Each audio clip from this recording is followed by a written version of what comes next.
Bismillahirrahmanirrahim.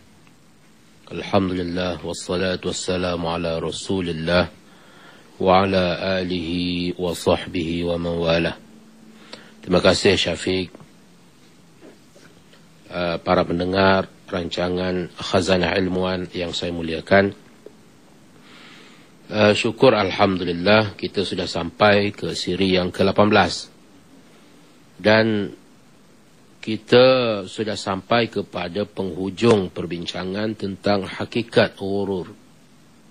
Kita masih lagi menjelaskan apakah itu erti ghurur. Dan dalam penjelasan kita itu, kita juga membincangkan perbezaan. Perbezaan di antara ghurur dengan harap. Kerana dalam dua perkara ini, antara ghurur dan harap ini, ada perbezaan sedikit sahaja sehingga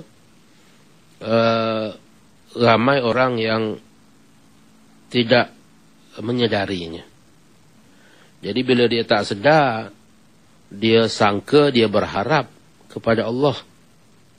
Sedangkan dalam harapannya itu dia telah tertipu. Yang tertipu itulah yang kita katakan ghurur. Ghurur itu. Jadi apa beza dia? Kata Imam Ghazali rahimahullah, apabila diharapkan keampunan dengan taubat, maka orang itu dianggap benar-benar berharap. Manakala kalau diharapkan keampunan dalam keadaan meneruskan maksiat, maka orang itu telah terpedaya. Ini adalah merupakan suatu kesimpulan daripada perbincangan kita yang lepas. Kita dah sebut berbagai-bagai kenyataan dalam Al-Quran tentang perkara ini. Tentang orang-orang yang kafir, tentang orang-orang yang beriman tetapi kekal dalam maksiat, buat maksiat. Kerana mereka itu kononnya berharap.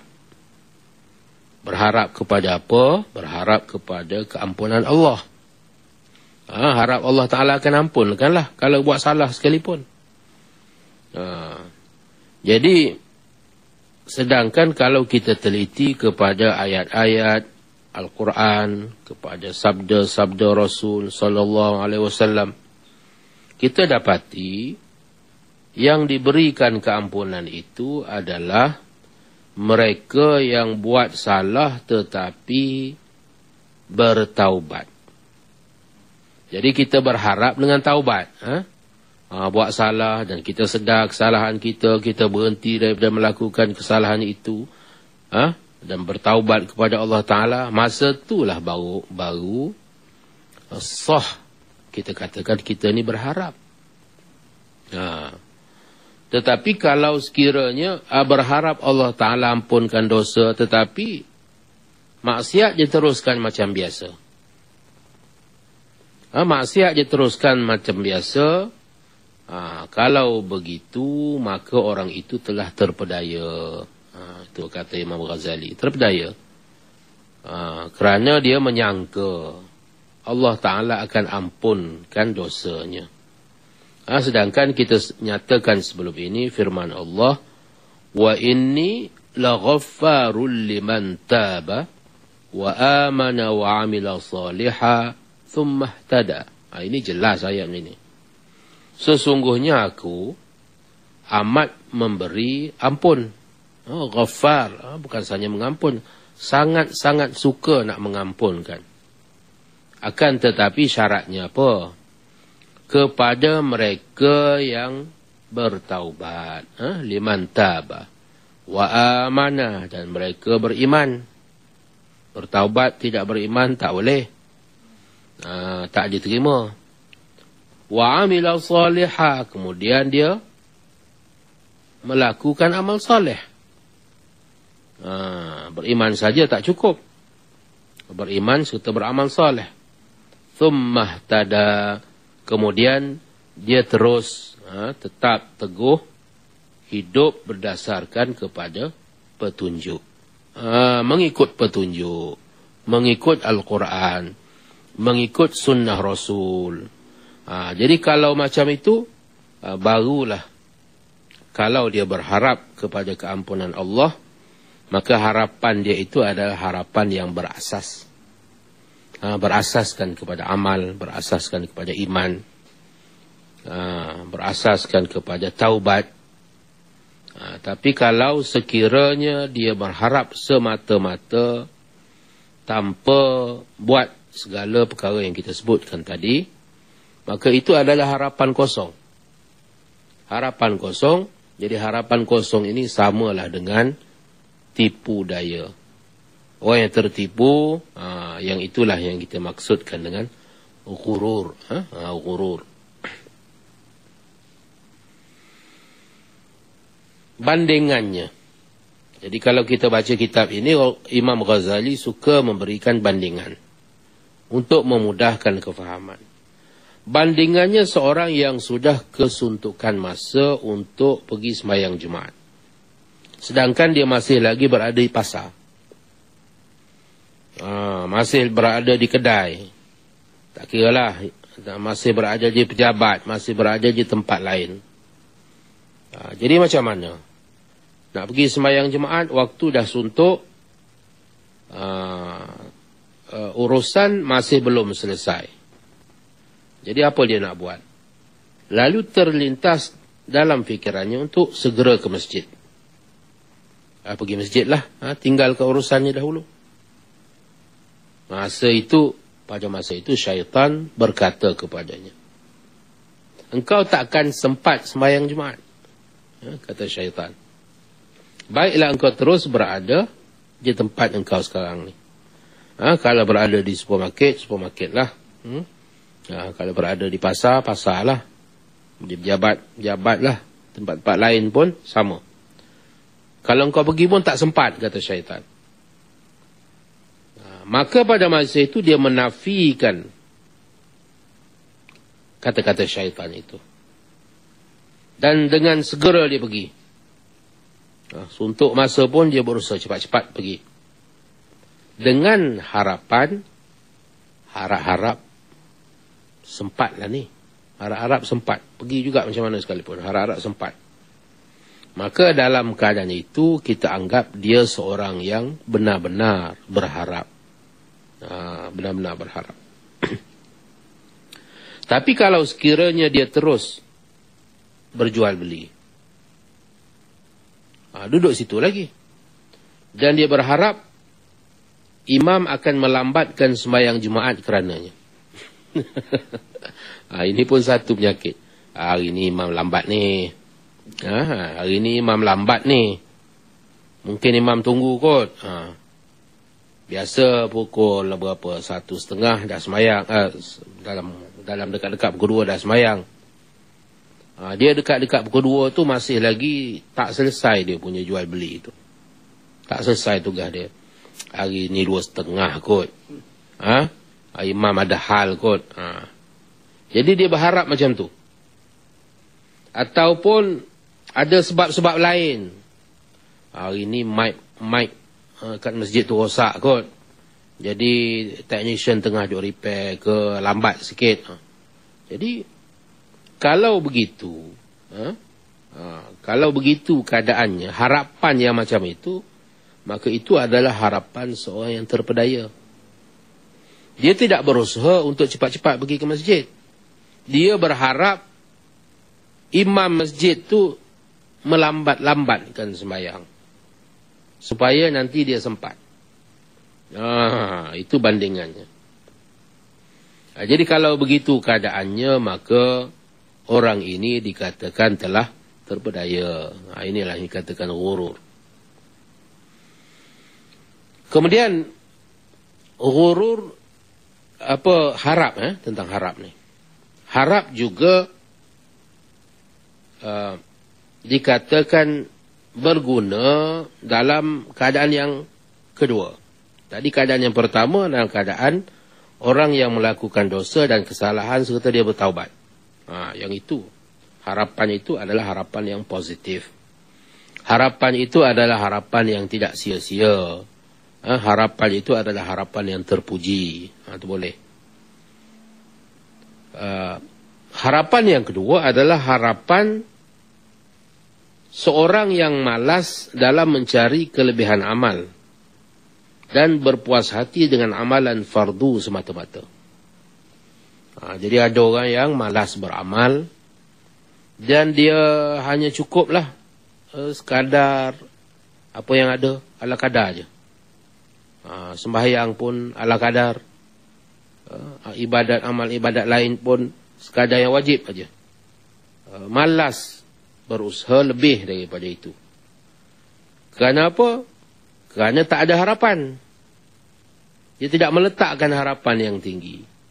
Jadi dalam keadaan begitu, maka inilah ada peranan harap itu. Timbul peranan harap itu. Maka dia berharap mendapat syurga Allah. Dan apa yang dia janji kepada orang-orang yang saleh, sehingga timbul dari harapan itu kerajinan beribadat. Jadi kalau macam tu, kalau harap itu boleh menimbulkan kerajinan. Misal kata, dalam malas-malas dia tu pergilah juga, pergi dengar kuliah-kuliah, pergi dengar tazkirah umpamanya. Dan dalam tazkirah itu disebutkan tentang kelebihan-kelebihan. Orang yang beramal, kelebihan buat amalan itu, kelebihan buat amalan ini. Maka bila dengar itu timbul harapan kepadanya. Elok juga kalau sekiranya buat begini. Aku pun ada cita-cita juga nak masuk syurga. Cita-cita juga nak mendapat kelebihan di sisi Allah. Maka dengan sebab itu timbul harapan. Jadi harapan yang sebegini adalah harapan yang positif. Harapan yang terpuji. Harapan yang elok. Yang membawa kepada sesuatu yang lebih baik. Jadi harapan begini adalah harapan yang digalakkan. Jadi timbul daripada harapan itu kerajinan beribadat. Syaratnya itu. Dengan harapan itu kerajinan beribadat. Lalu dia mengerjakan amalan tambahan dan ingat kepada firman Allah. Tengok dalam Al-Quran, banyak juga ayat-ayat yang sifatnya targhib. Targhib, yakni ayat-ayat yang memberikan galakan untuk beribadat, untuk menambahkan kebaikan, menambahkan amal. Contohnya firman Allah dalam surah Al-Mu'minun. Qad aflahal mu'minuna alladhina hum fi salatihim khashi'un. Sesungguhnya berjayalah orang-orang yang beriman, yaitu mereka yang khusyuk dalam sembahyangnya. Yang berjaya itu siapa? Yang beriman, sedangkan dalam sembahyang mereka itu mereka khusyuk. Sehinggalah kepada firman Allah dalam surah yang sama, ulaika humul warithun alladzina yarithuna al-firdausa hum fiha khalidun. Kesimpulan ayat tadi daripada ayat 1 sehingga ayat 11. Yang ni para pendengar boleh boleh cek sendirilah. Jadi pada ayat yang ke-11 itu disebut ulaika humul warithun alladzina yarithuna al-firdausa hum fiha khalidun. Mereka itulah orang-orang yang berhak mewarisi, yang akan mewarisi syurga Firdaus, mereka kekal di dalamnya. Jadi dia tengok di situ Allah Ta'ala pun ada menjanjikan balasan-balasan yang baik. Menjanjikan syurga Firdaus. Tapi dia letakkan di situ syarat-syaratnya, apa dia amalan-amalan kebajikannya yang mesti dibuat. Jadi mudah-mudahan dengan itu akan timbul kerajinan untuk beribadat. Jadi kita telah sebutkan dua jenis harap. Harap yang pertama, roja, dalam bahasa Arabnya roja. Harap yang pertama itu adalah harap yang menolak putus asa yang menghalang dari taubat. Itu harap yang terpuji. Harap yang terpuji. Dia menolak daripada putus asa. Hampir-hampir dah putus asa, dah banyak dah dosa ni sehingga terfikir syaitan pun datang bawa menghasut. Dia kata, engkau jahat macam kau ni, jangan harap Allah Ta'ala akan terima taubat engkau. Tak payah taubat lah, engkau teruskan aja. Jadi timbul fikiran yang seumpama itu yang didatangkan oleh syaitan untuk mengelakkan orang itu daripada taubat. Kerana apa? Kerana dia sudah putus harap. Mungkin orang macam ni bunuh diri ke, bunuh orang lain ke, macam kita lihat berlaku di Amerika sana. Ada kekecewaan, ada rasa tak puas hati, akhir sekali membunuh orang ramai yang tidak bersalah sekalipun, tak ada kena-mengena, dibunuh sebelum akhir sekali dia membunuh dirinya sendiri. Jadi ini adalah hasil daripada putus asa. Sedangkan kita orang-orang yang beriman, walau sedikit mana pun iman, lemah mana pun iman kita dilarang daripada berputus asa. Ini adalah maksud harap yang pertama. Harapan yang menolak putus asa yang menghalang dari taubat. Kemudian ada harap yang kedua. Jadi harapan yang kedua ini adalah harapan yang menolak kemalasan yang menghalang dari kerajinan dan kesungguhan dalam beribadat. Yang pertama tadi langsung putus harap, langsung tidak bertaubat. Yang kedua ni kes dia ringan sikit. Dia tak adalah putus harap, tetapi dia malas. Seorang yang malas beribadat. Jadi seorang yang malas beribadat ini, untuk menggalakkan dia beribadat lebih, maka dia perlu diberikan harapan. Kalau dia nak kelebihan ini, maka buat ini. Maka pada masa itu, harapan yang sedemikian adalah merupakan harapan yang terpuji. Setiap harapan yang menggalakkan kepada taubat atau kesungguhan dalam beribadat itu dinamakan harapan yang benar. Dan setiap harapan yang menyebabkan kemalasan dalam beribadat dan kecenderungan kepada kebatilan adalah ghurur. Jadi kita ingat beza tu. Kita masih lagi menjelaskan perbezaan di antara ghurur dan juga harap. Sebagaimana apabila terlintas di hatinya untuk meninggalkan dosa dan mengerjakan amal, maka syaitan berkata kepadanya, kenapa engkau menyakiti dirimu dan menyeksanya, sedangkan Tuhanmu Maha Pemurah, Pengampun, lagi Pengasih. Ini memang kerja syaitan. Kerja syaitan begitu. Buat apa susah payah? Beramal, sembahyang, puasa. Ini semua kerja-kerja yang menyusahkan. Sedangkan Allah Ta'ala itu kan Maha Pengampun, Maha Penyayang. Apa yang dia peduli sangat dengan amalan yang sedikit itu? Kalau dia nak ampunkan, dia boleh ampunkan. Jadi dengan sebab godaan yang sedemikian, maka orang itu menjadi malas untuk bertaubat, malas untuk beribadat. Jadi dalam keadaan begitu, maka orang itu kita katakan telah terpedaya, telah terjebak ke dalam lembah ghurur. Ini ghurur, ini nama kitab kita, Zammil Ghurur ini. Sebab itu ghurur itu tercela. Jadi kita nak kena faham perbezaannya. Ghurur itu tercela, tapi harap tidak tercela.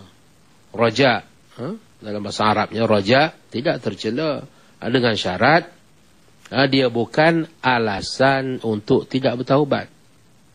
Dia bukan alasan untuk tidak beribadat. Kalau raja semata-mata bertaubat tak mau, beribadat pun tidak mau, maka itu ghurur. Itu bukan raja yang sebenar. Faham tu? Jadi dalam keadaan begini, wajib bagi seorang hamba itu menggunakan perasaan takut dan berusaha menakutkan dirinya sendiri terhadap kemurkaan Allah. Jadi nak kena belajar lah. Nak kena berjumpa dengan orang-orang yang takut. Nak kena dengar percakapan mereka, peringatan mereka. Yang menakutkan kita tentang kemurkaan Allah.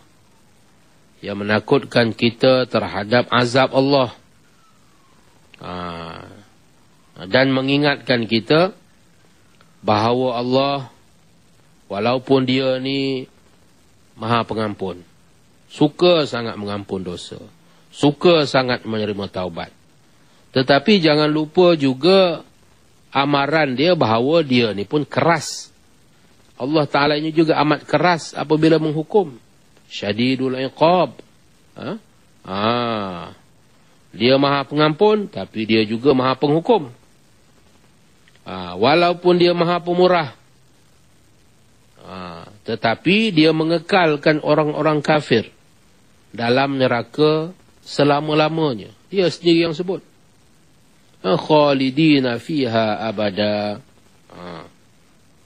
Disebut. Orang yang kafir itu, dia kekalkan dalam neraka. Sedangkan kekufuran mereka itu langsung tidak memudaratkannya. Langsung tidak memudaratkan Allah. Tidak menyebabkan turun darjat Allah Ta'ala itu. Kemuliaan Allah Ta'ala itu. Kalau dia tak pedulikan pun tak menjadi hal. Tak menjadi masalah. Tetapi dia telah janji. Dalam Al-Quran dia telah janji kepada mereka yang kafir akan dikekalkan dalam neraka buat selama-lamanya. Dan kita tengok juga dalam dunia ni. Dalam dunia ni kita melihat dia menimpakan azab. Dia menimpakan ujian, penyakit, kecacatan, kefakiran dan kelaparan terhadap sejumlah hambanya di dunia. Kita boleh tengok sendiri dengan mata kepala kita. Ini sebagai iktibar kepada kita. Sebagai peringatan kepada kita. Allah Ta'ala menimpakan azab, ujian, penyakit, kecacatan, kefakiran, kelaparan, bencana, banjir, malapetaka yang berbagai. Kita boleh tengok. Sedangkan dia mampu menghapuskannya. Dia mampu menghapuskannya. Jadi jika demikian, sunnatullah terhadap hamba-hambanya, sesungguhnya hukumannya kelak pastilah menakutkan. Bagaimana mungkin untuk seseorang itu tidak takut dan terus terpedaya tentang Allah? Ini terpedaya lah ni apabila dia hanya melihat satu aspek.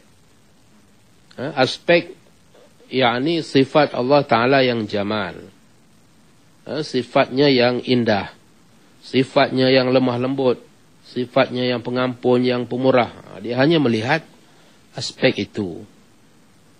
Dia lupa bahawasanya Allah Ta'ala juga memiliki sifat jalal, sifat yang agung, sifat yang tinggi, yang maha hebat. Jadi bawah sifat jalal inilah datangnya syadidul iqab tadi, yang amat keras apabila dia menghukum, amat tegas apabila dia menghukum. Jadi apabila kita faham kedua-dua aspek itu, barulah kita berada kepada landasan yang lurus. yang betul. Jadi jangan kita mengambil mudah persoalan ini. Jangan kita mengambil, sehingga kita tidak mengambil mudah lah. Sehingga kita berada pada landasan yang betul di antara takut dan juga harap. Terlalu mengharap sehingga tidak takut, tak kena.